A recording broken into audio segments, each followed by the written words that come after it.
We have in Australia, sadly, a compromise at the highest of levels.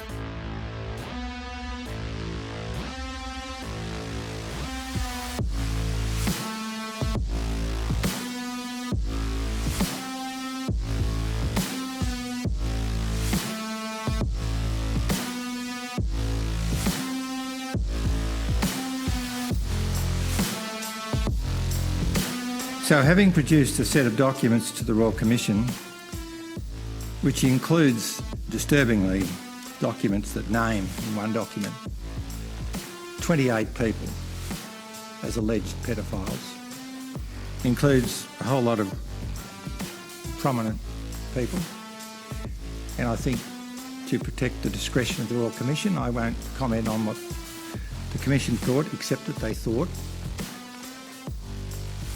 it was outside the terms of reference of the Royal Commission. Could you explain to me why that is so? I actually want to go to the proposition, Mr. Attorney, that we should include in the terms of reference the institution of the law. And I have documents here which the Royal Commission has seen to justify that case, and in fact every Attorney-General, from Attorney-General Ruddock till now, has seen some of these documents. And they are police documents, and they are very disturbing.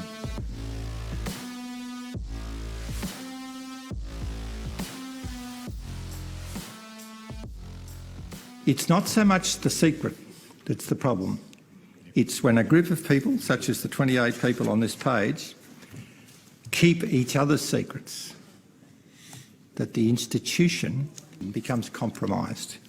And on this list, and I won't, there are some spectacular examples of that. People involved in hearing court cases, people, anyhow, I won't go through that. I just appeal for the thousands and thousands and thousands of people in Australia, and the Royal Commission, to its credit, is demonstrating the disgusting culture of some of our institutions. I appeal for you to give consideration to cleaning up this act. I mean, the Royal Commission, the Wood Royal Commission, as you know, Mr. Attorney,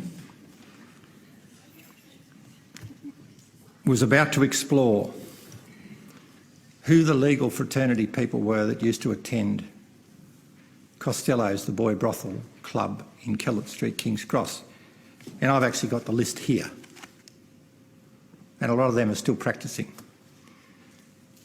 But the judge of the day of the Royal Commission decided it was a no-go zone, and Paddy Bergen, counsel assisting at the time, said, "We'll rise for morning tea," and they never went back to it. And I did ask the Commissioner why. He said he'd deny it if ever I mention it. I think it's time to mention it in view of the good work of the Royal Commission. He said, "We've decided not to revisit that issue because the public would lose confidence in the judiciary." Because the public would lose confidence in the judiciary. I think it's time, like the churches and our other institutions who are now facing up to the truth, I think it's time the institution of the law faced reality. In recent months, I've put a proposition to the Royal Commission into the institutional treatment of children, and it's pretty heartbreaking to see what's gone on and what's been denied for the last 50 years now being exposed as a reality. It's broken a lot of hearts. There's a former Prime Minister on this list, and it is a police document. When the police find it necessary to put a judge under surveillance, I think we've got to a point where we've got a problem. And when that surveillance is dropped because of a lack of cooperation between the AFP and the New South Wales Police, we have a problem.